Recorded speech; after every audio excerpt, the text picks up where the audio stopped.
കൂടുതൽ വാർത്തകളും വീഡിയോകളും കാണാൻ ഈ ചാനൽ സബ്സ്ക്രൈബ് ചെയ്യുക. കൂടെ ബെൽ ബട്ടൺ അമർത്തുക.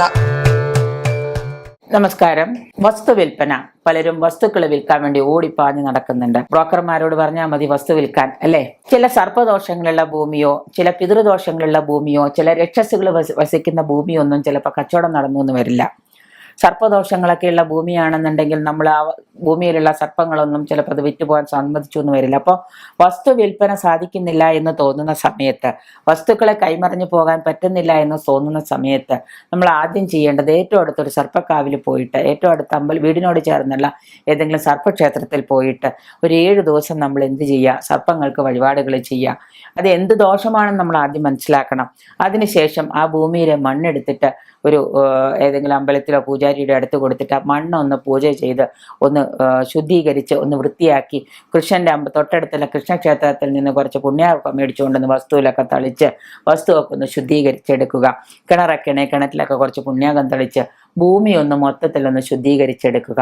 അതിനുശേഷം നമ്മൾ ചെയ്യേണ്ട പല കാര്യങ്ങളുണ്ട്.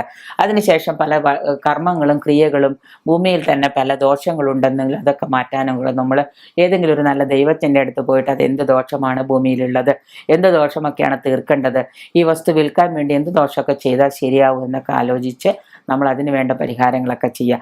ഇങ്ങനെ കഴിയുമ്പോൾ പല ദോഷങ്ങളും ആളുകൾക്ക് ദോഷങ്ങളുള്ള പോലെ തന്നെ ഭൂമിക്കും ദോഷങ്ങളുണ്ട്.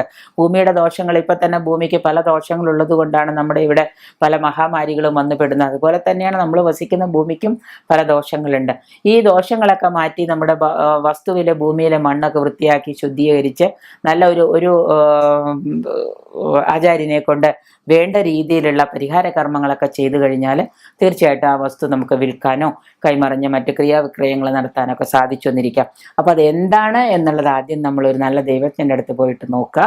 അതിനുശേഷം അതിന് പരിഹാരങ്ങൾക്കായിട്ടൊരു കർമ്മിയെ കൊണ്ട് അതിൻ്റെ പരിഹാര കർമ്മങ്ങളൊക്കെ ചെയ്യിച്ചു കഴിഞ്ഞാൽ തീർച്ചയായിട്ടും നിങ്ങളുടെ വസ്തുക്കൾ കൈമറിഞ്ഞു പോവുകയോ വിറ്റ് നമുക്ക് നല്ല രീതിയിലുള്ള ധനം സമ്പാദിക്കാൻ സാധിക്കും.